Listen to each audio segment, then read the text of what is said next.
Hi Gemini, welcome. This is your reading. Be open-minded po, hindi po halos lahat makaresonate.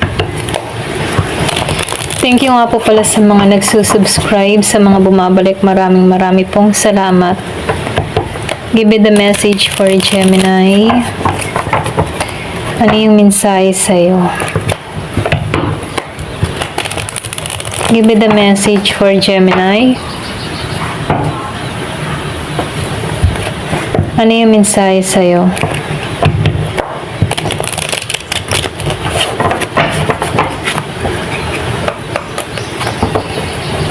Give me the message for Gemini.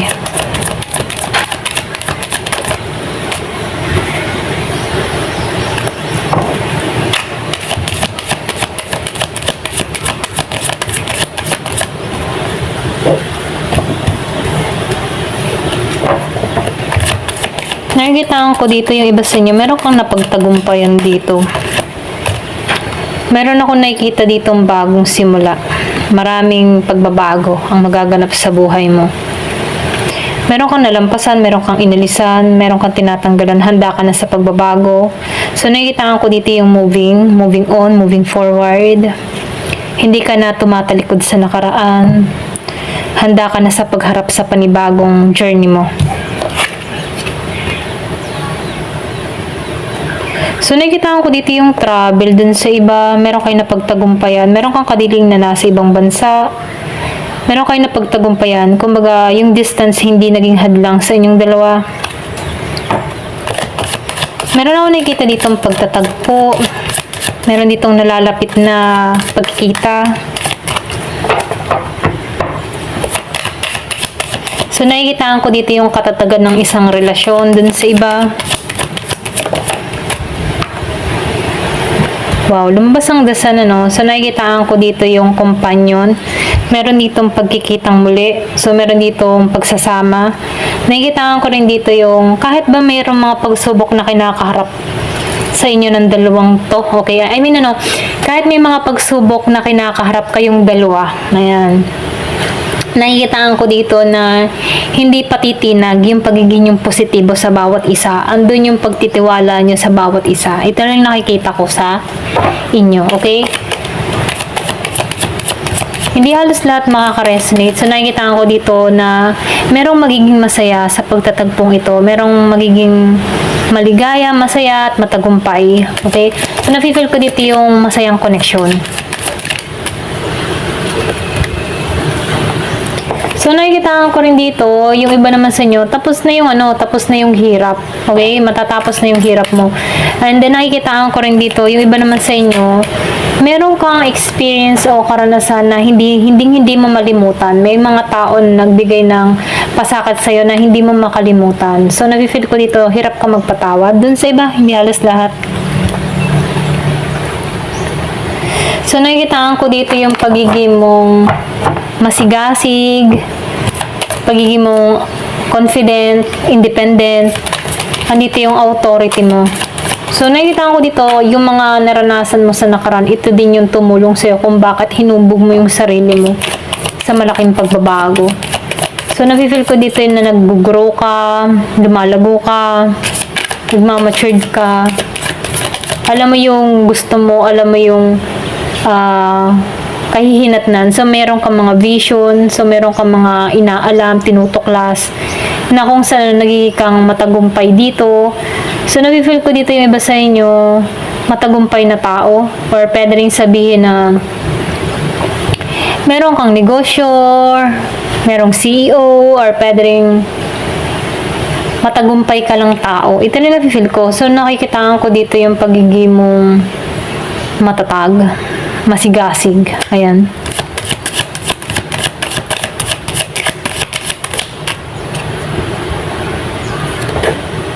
So, nakikita ko dito, talagang matapang ka at matatag, no? So, meron kang ditong tao na, yung iba sa'yo, meron kang kadiling dito na tao na pareho kayong matatag sa bawat isa. Pareho kayong nagkakasundo. Pareho kayong ng layunin. So, nafe-feel ko dito yung power couple, okay? Ito rin nakikita ko dun sa iba. Merong pagkikita, pagkikitang muli, magiging maayos na. Kung makikita mo dito sa dasal, marami kang pagsubok na kinaharap, pero kahit may mga pagsubok kang kinakaharap, nalalampasan mo to ng may katatagan. So, nafe-feel ko dito na yung iba sa inyo merong pag-iintay ng travel. Meron ako nakikita ditong pag-alis. Ayan.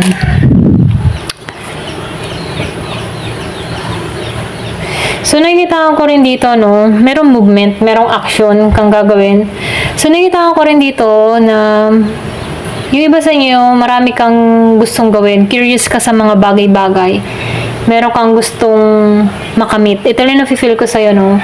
So, nakikita ko dito yung pagiging mong maambisyon, okay? Andun yung pagnanais mong makuha yung minimithi mo, pangarap mo, meron kang gustong gawin, isagawa. So, nafe-feel ko dito na gusto mo magtagumpay. Ito lang nafe-feel ko sa'yo. Give me the message. Yung mga tipo na kahit marami nakaharang sa'yo na problema, hindi ka papatalo sa ganun. Alam mo na merong kasagutan sa lahat ng mga problema na nararanasan mo. So, nakikitaan ko dito na ikaw ay yung tipo ng tao na matatag. Matatag ka. Ganyan.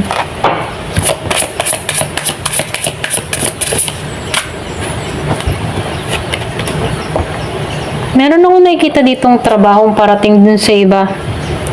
Yung iba sa inyo nag-iintay ka ng tawag, okay? Meron akong nakikitang mensahe na parating. Meron akong nakikitang travel talaga. Dun sa iba, no, may travel na mangyayari sa'yo. Merong 12. Pwedeng importante itong numero na to, 12.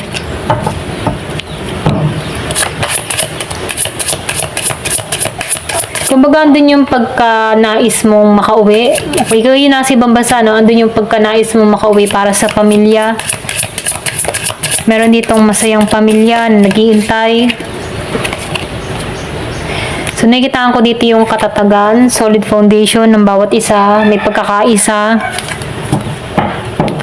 So, nakikitaan ko dito yung pagiging matatag or magiging matatag ang pundasyon ninyo. Magiging maayos ang lahat. Merong pinanganak ng 12-19. Wow. So, lumabas ang masculine. Okay? So, nakikita ko dito yung divine masculine. So, nakikita ko dito yung pagiging mong independent, matatag, may authority, seryoso, focus. So, magtatagumpay ka. Ito lang yung mensahe sa'yo. Meron ditong child. Yung iba sa inyo, nakikita ko dito, meron ditong playful, or pwede rin meron ditong tao na humihiling nung kabataan niya, na gusto niyang makamit tong tagumpay na to at masasakatuparan to. Meron nahiling ng bahay, humihiling siya na magkaroon ng bahay, sariling bahay, matatag na fundasyon. So, sinasabihan ko dito, masasakatuparan mo to, okay? Huwag ka mawala ng pag-asa dito. Ito na yung mensahe. Meron ako nakikitang letter R, G, L, and M, and C, okay? Pwede yung first letter mo to. So, meron ako nakikita ditong harvest time, or pwede rin sabihin na pag-aani ng tagumpay. Yung bunga ng pinaghirapan ay makakamit mo na. So, yung iba sa inyo may plano ka magpabahay, or pwede rin ito yung gusto mong mangyari, ano? So, meron ditong bahay na ipagkakalob sa'yo, yung pinapangarap mo ay makakamit mo na dito. Meron akong nakikita ditong romantic na parating dun sa iba. Meron ditong tao na nagkakaroon ng interest sa'yo. So, nakikita ko dito yung seryoso, nakatuon sa'yo. Pwedeng ikaw yung apple of the eye ng tao na to. So, nafe-feel ko dito yung pagnanais or pagkagusto ng tao na to sa'yo. So, meron ditong ikakasal, meron kang regalong marireceive, meron biyaya kang parating, unexpected. So, nakikitaan ko dito yung blessing na parating sa'yo. Meron kang wish na matutupad dito. Yung iba sa inyo, meron kang marireceive na regalo. Kung madalas mo makita yung 10-10, so nakikitaan ko dito yung katatagan, ano. Magiging maayos ang lahat, magiging matagumpay ka. Kung naman yung kahilingan mo, masasakatuparan mo to. Matagal mo na tong hiling pamula nung kabataan mo. So, matutupad to. Yung iba naman sa inyo, meron ka marireceive na regalo. May parating na mensahe. Merong bagong trabaho. So, nakikita ko dito regalo, yung iba sa inyo. At yung iba naman sa inyo, bagong tao ang parating. Meron nagkaka-interest sa'yo. Romantiko to. Meron pinanganak ng 12, 19, 28, 13, Gs, 28, 25, 15. Kung nakikita mo yung 28, 28, so, para to sa'yo. Ayan, ito lang yung mensahe. And 10, 10. Hanggang dito na lamang po. Thank you for watching. Love and peace.